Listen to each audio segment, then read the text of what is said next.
Where's the pain come from? Why do you think the first time you wrote a play, race was at the center of it? Authenticity can cost so much. Yeah. Before we get into that play, what did you do with the $30,000? Hi, I'm Susie Wrong, and this is the Here We Are podcast, where you can catch me having seriously fun chit-chats with my friends in the theatre business. Today we're shining the spotlight on Nicholas Brown. We speak to you from unceded Gadigal lands of the Eora Nation, better known by its colonial name of Sydney. This podcast is brought to you by the Here We Are app, created specifically for people who love theatre. Whether you're a practitioner or an avid audience member, Here We Are is a new social media alternative that allows us to share our passions for the theatre in a digital space designed by people who devote their lives to the arts, distinct from the billionaire tech companies who clearly don't care very much about us. Nicholas Brown, do you know how many credits you have on IMDb? Oh gosh, no, I have no idea. But I've got some credits that aren't mine. No, so they're not accurate? Maybe there's about 3 that aren't mine. There's Clerks 3, the film, has credited me as car sex selfie snapper. What's that mean? There's one character? Car sex selfie snapper, that's the character's name. And I did not shoot anything in that film and certainly didn't play that character. And I've written to them and tried to get it taken down, but... Oh yeah, because you can't take it down yourself. No. The production has it. Yeah, you have to say, this is a... Anyway, currently it says 68. 68? Yeah. That's I'm very already at 69. That's very prolific, Nick. Is it? Yeah, how do you feel about that? Gosh, well, I've been acting since I was a teenager, so that makes sense. Well, I've never counted before. 68. You must feel very proud. I hope you feel proud. Oh, look, I don't think about it like that. You know, you just kind of keep moving forward. It hasn't been an easy journey. So, not that you focus on how difficult it's been as well, but it makes me feel proud that you mentioned that. Yeah, but I don't think about that. I think we are so used to focus on the challenges of it. Very true.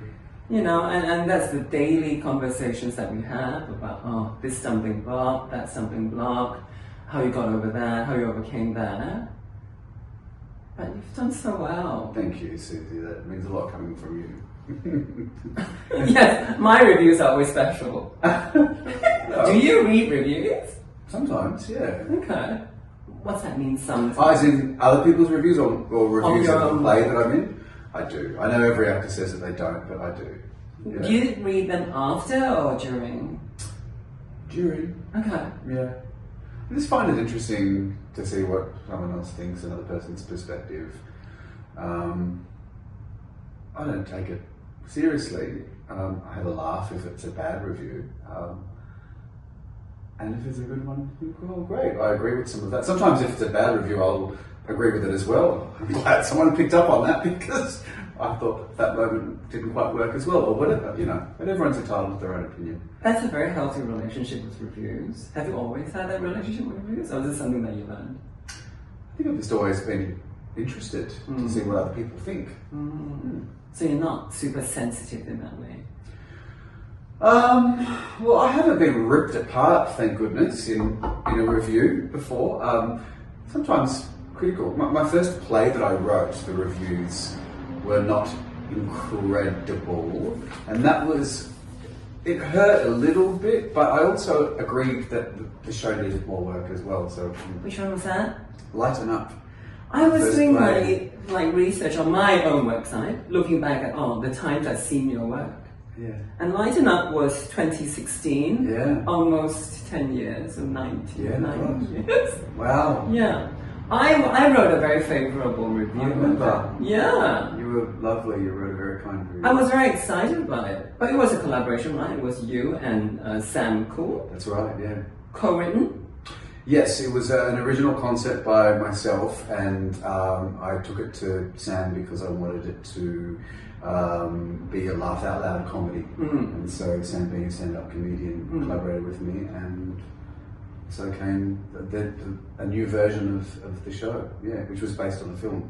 What's the elevator pitch for the story for that one? I think that's so fascinating. Gosh, Going back a while now. It is a story about a brown woman who wants to whitewash her family and she's very excited about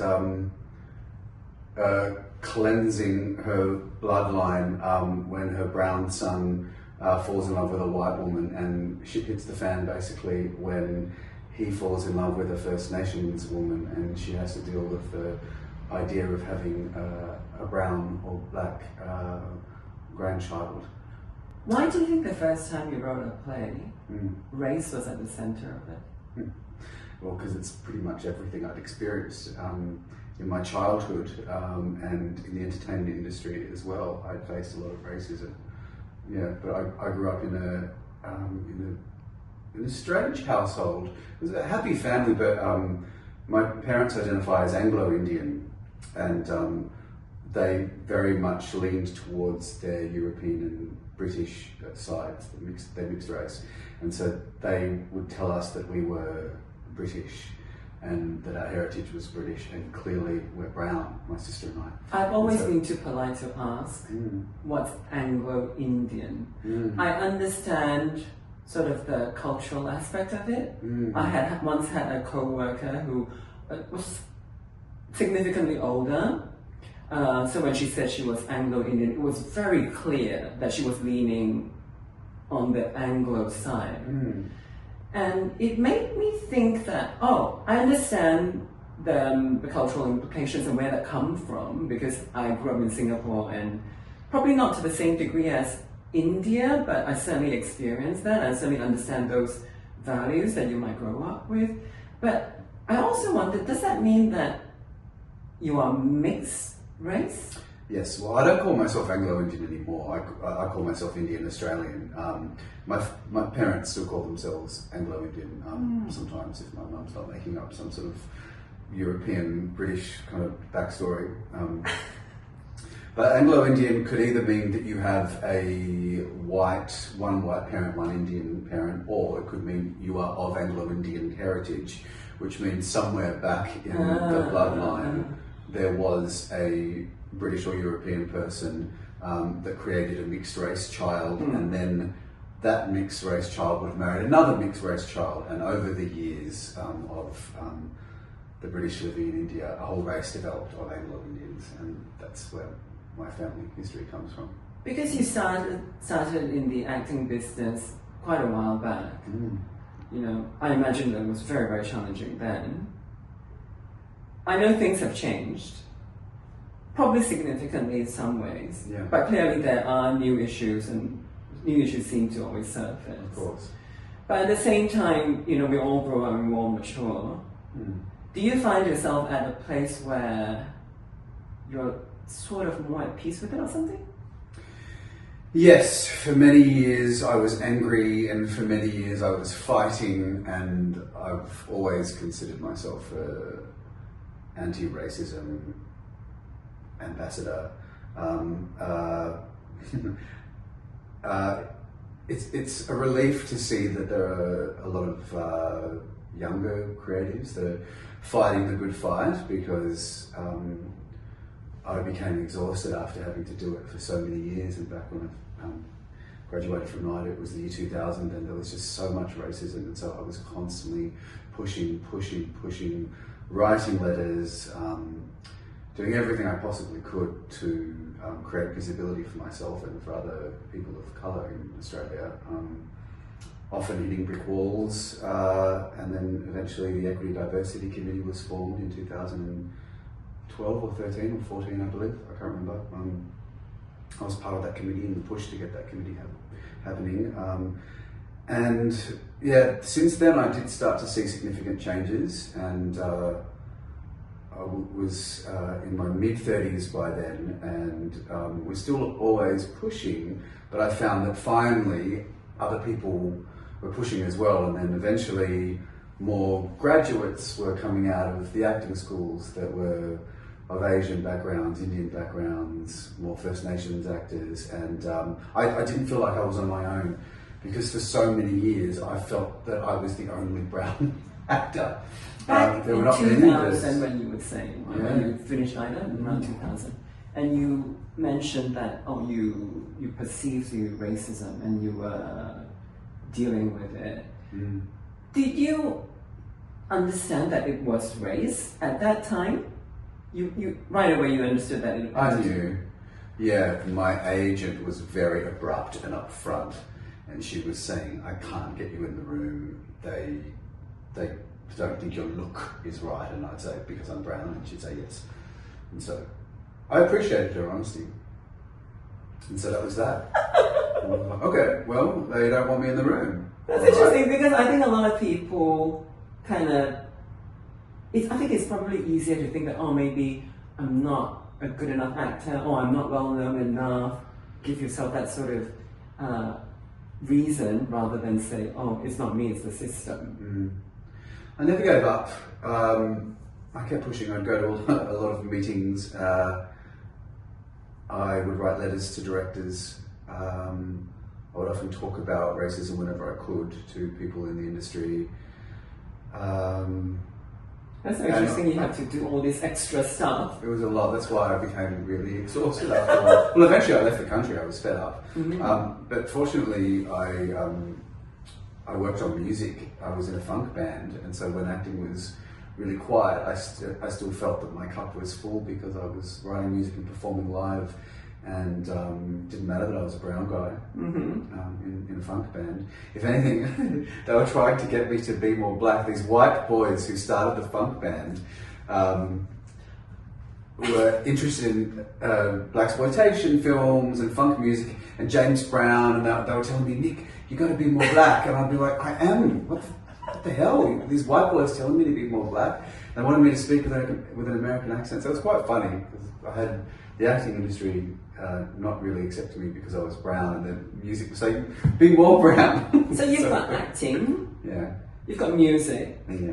You write plays. I do. You do play school. I do. Yeah. Is there anything more? I write films and TV shows as well, screenwriter as well. Are you going to be directing at No, some I don't. stage? No. Not for I you. don't want to be a director. I could probably be a producer. I'll probably produce films in time. But I don't have any grand designs to be a director. There's enough slashes. I feel like you're still loving acting though, am I right?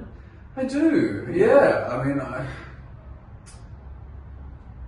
it's a love-hate relationship, because it's caused so much pain over the years, and often my family particularly ask, "Why would you do something that causes you so much pain?" It feels like an abusive relationship that I don't want to get out of, because just when I think I can't take it anymore, something happens that is so joyful, and a job can be so life-changing, or some of the connections that I've made doing the show, or something I learned about myself is profound, and the carrot keeps being dangled, and so it's sort of addictive as well. Yeah, but I keep going, because I love it, even though it is an abusive relationship, but I haven't been able to achieve the things that I've wanted to achieve because of racism, whatever it is. So I still feel like I've got a long way to go. So that keeps me moving forward. Where's the pain come from? Oh gosh, rejection, which every actor deals with regardless of their race. Discrimination, rejection, being reduced to one certain look or character, nationality, occupation.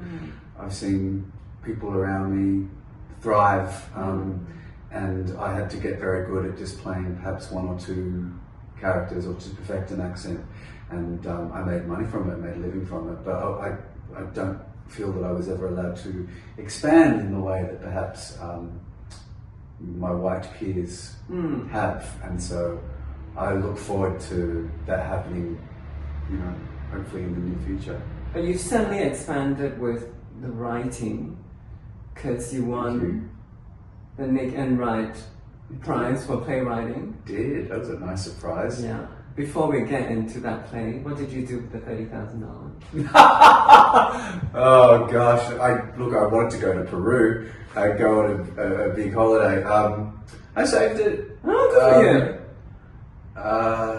I used it on a few creative projects that I was working on, and some visual kind of short filmy things that I did, and just lived off it without the pressure of having to get an acting job, because theatre doesn't pay very much. When did it occur to you that Sex Magick was special?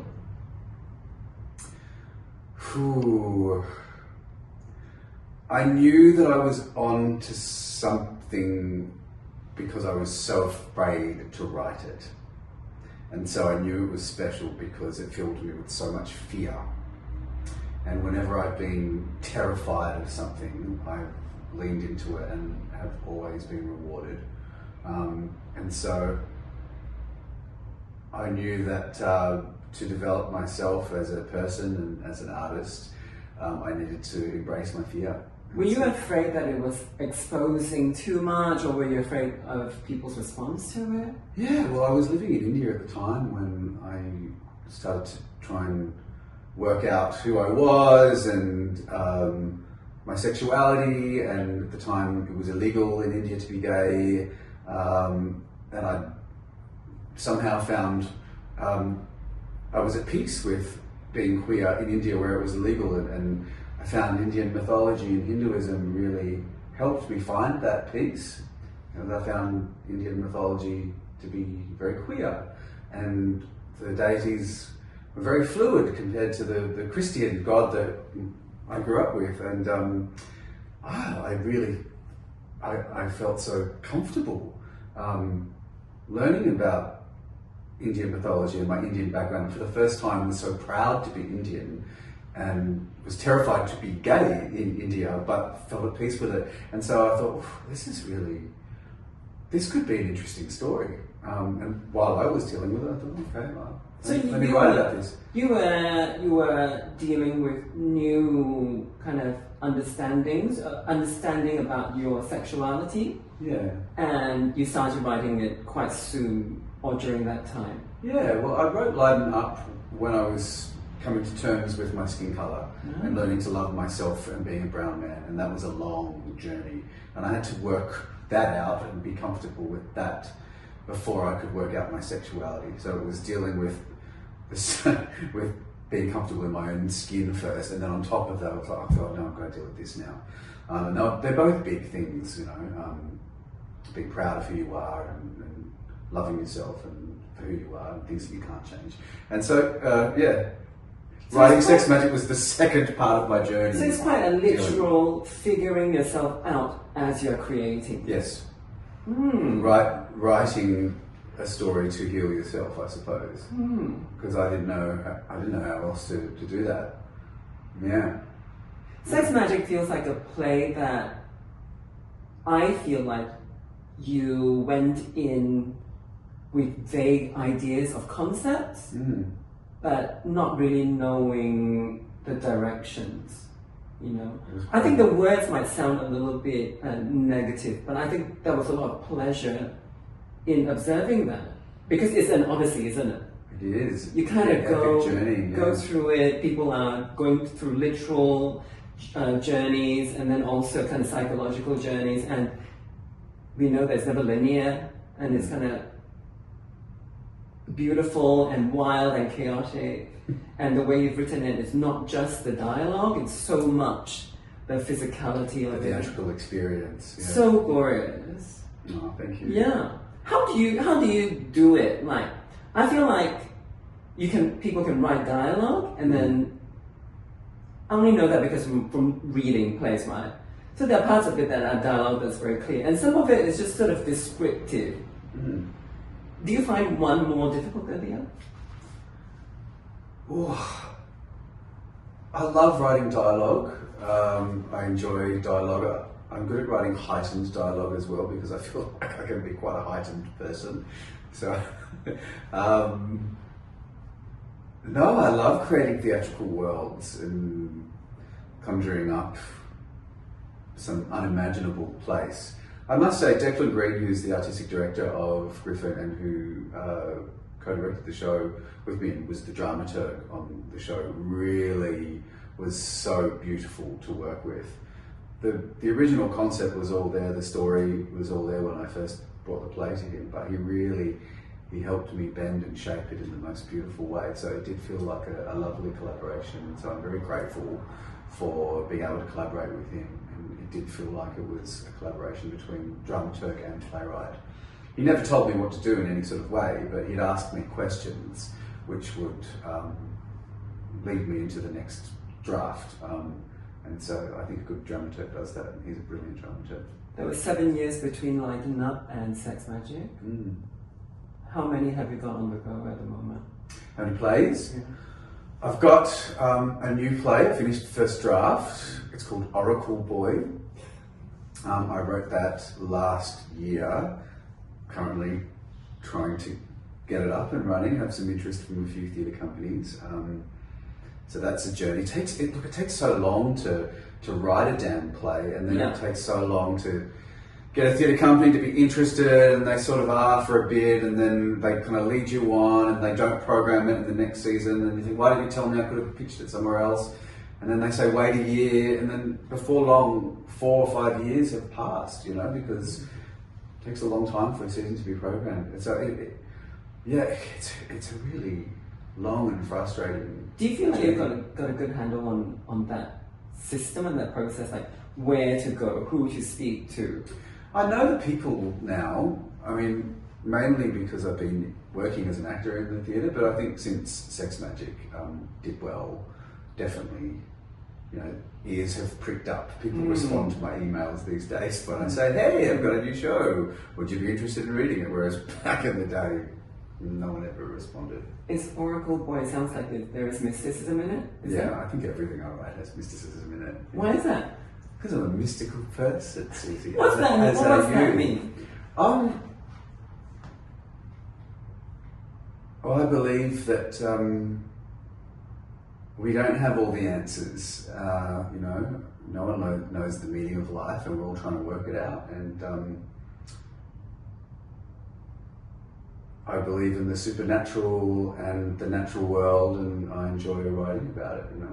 Yeah. How do you get information? Like, I understand that inclination and that instinct of, there's something big out there, there's something that's beyond science so far. Mm. But do you have a way of trying to make sense of those things? Yeah. You said earlier about spending time in India, and is it Hinduism that you were in touch with? Yeah. Yeah.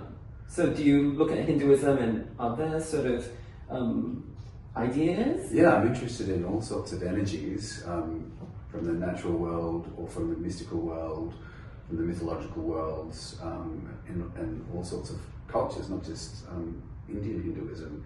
And I think if a group of people have worshipped a deity for thousands of years and have built pyramids for this deity, I feel that energy is still alive somewhere, and it's kind of interesting to tap into it. And for Sex Magick, there was a deity called Ardhanarishvara, who I believe is a trans deity and is half male, half female, and or a non-binary deity.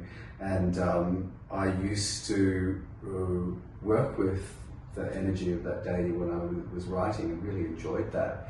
So I've sort of been, I like to experiment with channeling when I'm writing. Can you tell me about your time in India? Mm-hmm. Was it a long time? Yeah, I moved there when I was 27, and I lived there. I moved back to Australia when I was 36.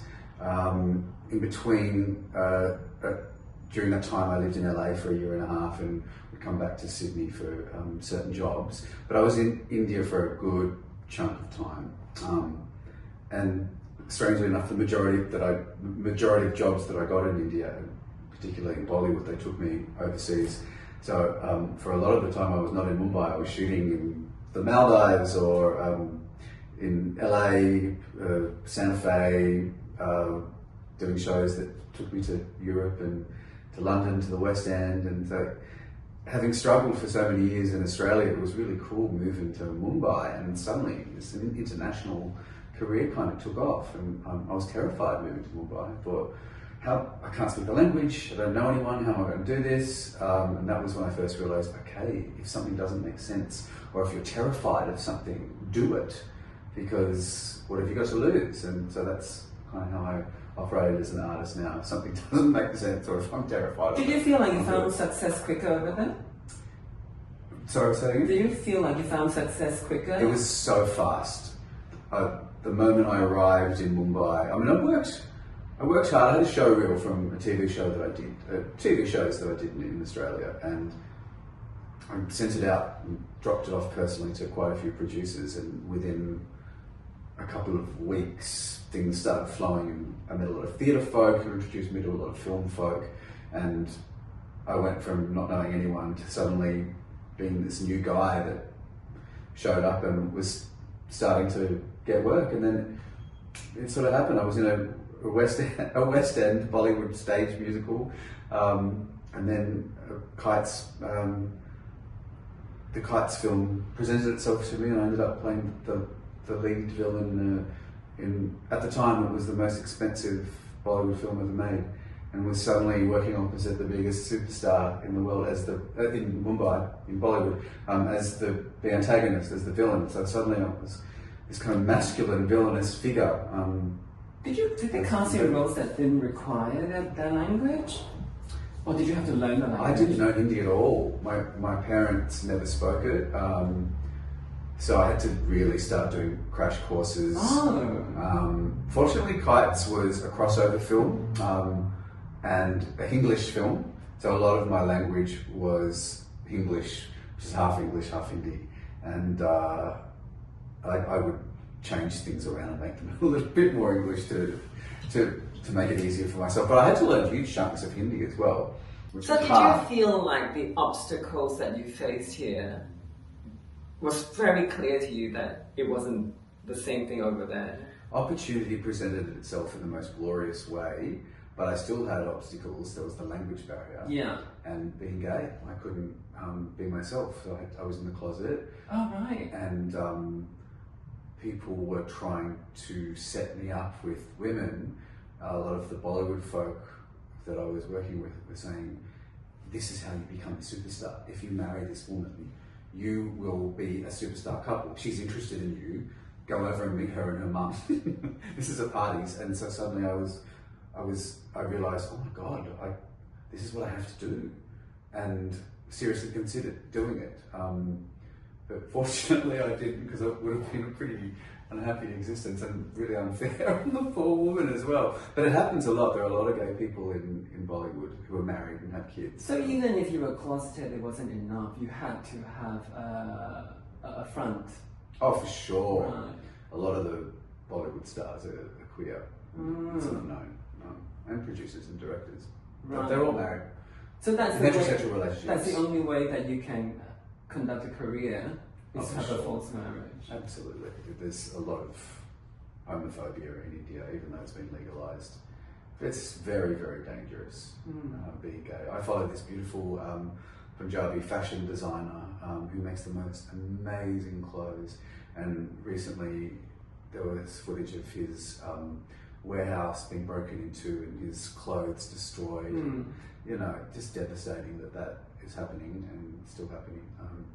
So yeah, you can. I was afraid. So would you say that your queerness was the main reason why you returned to Australia? Not so much my queerness. I returned to Australia to be a dad, to have kids with some very dear friends of mine, 2 lesbian friends of mine, that asked me to start a family with them, and I chose to live an authentic life instead of living in Mumbai and pretending to be straight. And I could have had this kind of big career over there, but I chose to come home and to be a dad, and wanted to show my kids that I was proud of who I was and that there was nothing wrong with having gay parents. And so becoming a dad really, really helped me. It was the final layer that I needed to peel off to in regards to self-acceptance. Yeah, and so I didn't want my kids to inherit any of the shame that I felt. Yeah. That is such an interesting thing to think, that authenticity can cost so much. Yeah. Well, I'm a Capricorn, and success is important to me, it always has, and you know, it takes a lot of guts, I suppose, to move to a city like Mumbai. So I've always been incredibly ambitious, but I got to a point where, as you said, authenticity was more important, and being a truthful, authentic artist. And by that time I'd worked out, okay, I want to be a writer as well, not just an actor. It's not about putting on a mask, it's about removing the masks. And so, yeah, I feel much more content as an artist and an actor since dealing with all of those things. But there's been a cost, for sure. Yeah. You know, I don't have a career in Bollywood anymore, and probably if I went over, who knows how they would perceive me, being open about my sexuality now. It looks like you're a little bit, you're still holding on to it a little bit. We always wonder, I do wonder, and I miss India. I loved Mumbai. I love being in India. I love Mumbai. I felt very at home in that city. And so I feel that I would love to be there again. And I love the movie industry, and I love musicals, and I love Indian cinema, and Indian art and storytelling. So it'd be really, really cool to be able to still do that. But is there much in terms of theatre over there? yeah, there's a lot, but there's absolutely no money in it. Yeah. I'm assuming it might be an easier path for you if you were to drop in and present one of your plays there. Yeah. I'm assuming it's a little bit more liberal in that space. Yeah, I don't think Sex Magick would go down well in... Too much? Maybe it's a bit too much. You saw it, it's pretty outrageous. Yeah. I don't know if it would go down well in India. But who knows? It might. Yeah. It'd be pretty funny to put it on there. Maybe a rehearsed reading or something. I keep waiting for news of Sex Magick coming back somewhere. Well, first of all, I want to see it again because it's such a rich theatrical experience because so much is happening. And because there's so many surprises, it takes you a moment, right, to kind of gather yourself and go back to the story. So I feel like a second, third watch would be equally fun. And I just feel like I want more people to see it. You know, it's got so much of what I wish we had in the original work that we have here. You know, there's sort of the bravery and there's sort of kind of a lot of just breaking a lot of molds and just kind of not taking usual routes to get to the point. You know, finding interesting ways to say something. And actually, it says some very interesting things, I think, in a theatrical way that is a little bit beyond language. You know, what it says about love, right? What it says about human connection, and what it says about labels, human sexuality. Because you think at during a lot of the process, you think, oh, it is about being gay or something, and then it kind of goes back to actually it's more than that. It's beyond that. Does that mean that that's how you see your sexual awakening? At that time, when I first started writing it, I thought, oh gosh, I think I'm bisexual, and then I thought I was pansexual, and I thought I was straight until I was 25, really. And so I wrote about that journey at that time. So the lead character Ard goes on the journey that I pretty much went on when I was trying to figure out, God, who am I? But because the play has an end to it. It does. And it ends at that point. Well, we won't have a spoiler because it's special. But your life continues from there, right? Absolutely. So do you feel like the evolution after that has been significant in your personal growth? Yeah, for sure. Yes. I mean, for me personally, I think things are very clear for me. But I have trans friends, non-binary friends. I have trans people in my family, and I have children being brought up by trans people in my family, and it's also normalized. It seems so normal for myself and for my family, having this expansive sexuality, for gender being expansive as well. And I'm a man, I know that I'm a man and I'm queer, but there's so much more. And so I wanted Sex Magick not just to be about my journey, but perhaps about the journey of other people as well, and opening that up. The idea of like possibility. Yeah. Because I think a lot of kind of older ways of talking about queerness can be very limiting. So limiting. And I was interested in the plus sign. I was always thinking, what is the plus sign? Because I thought I was the plus sign for a while. And I thought, oh no, I'm the B, and then oh no, I'm the I think G. people are very scared of the plus sign. I know. I think it is so, the vagueness of it, I think for some people, the minds can't handle it. Yeah. So in that way, I think Sex Magick is a little bit hard to pin down, which is why it's so interesting, and which hopefully means it has longevity to it. So, but there's talk of a new version, a stripped back version. Stripped of what? I think actors in the space, perhaps without the special effects and the smoke. Okay. But we'll see. It's all in the nudity has to be in there. It has to be. It has to be in there For sure. It's so visceral. It's like you can't help yourself. When there's a naked person really close to you, and you don't know the person, it's very powerful. I didn't ever want it to be explicit. In that sense, I wanted the nudity and the sex to be beautiful, and hopefully we achieved that. I think it's beautiful. I hope so. But it was very like it's confronting. It's confronting. But then you confront yourself. Why am I confronted by this? It's just a body. Yeah. And my dear friend Catherine Van Davis has a lot of nudity in it, and she loves that stuff. She was so brave. She understands what's happening. She understood. She understands, like, when you're standing there with a naked body, whatever's happening with the audience's mind is so much more powerful than your sort of personal feelings about your body, And I think I've said enough things about how much I show. Now, I want you to sell me your next show. I know you are in rehearsals for Circle Mirror Transformation. It's going to be at Sydney Theatre Company next month, July. And you're frantically rehearsing. I'm assuming. Second week of rehearsal. Yeah, gosh, it's a tough play to rehearse. I think Annie Baker works always hard because of the grammar and the dots, the ellipses, and the pauses, the long pauses, the short pauses. It's almost like an orchestra that's being conducted. So it has to be exact, and Annie Baker wants her plays to really adhere to those stage directions and to the grammar and to the way she's written it. So in the early days of rehearsal, it feels a bit jarring, very challenging. I've never been in an Annie Baker play before.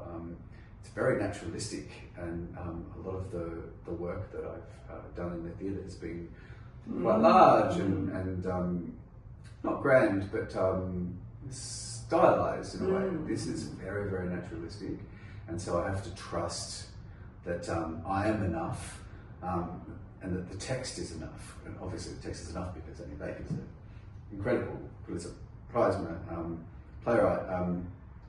I have to trust that I don't need to overperform or over-characterize.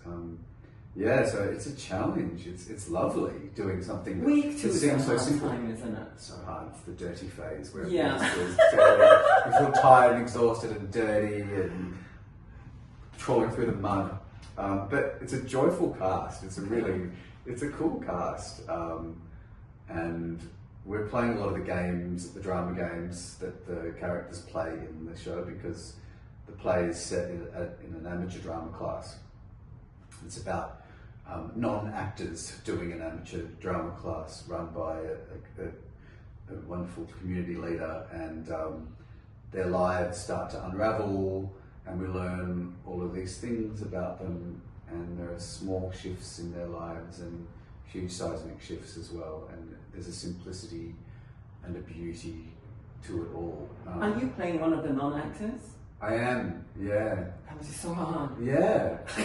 It's so hard doing these drama games and not being good at them. Look like you don't know what you're doing. Yeah. It's kind of like a singer being told to sing off tune. Yeah. It's really an odd experience. But and then you need to do it naturally. Naturally. Mm. Yeah.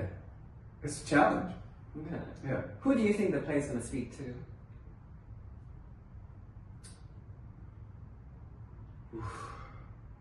I think all of Annie Baker's plays appeal to anyone who has ever failed, and has had to pick themselves up and keep going. So people who have failed. I think it really speaks to people who, younger people who see themselves above people who are older than themselves.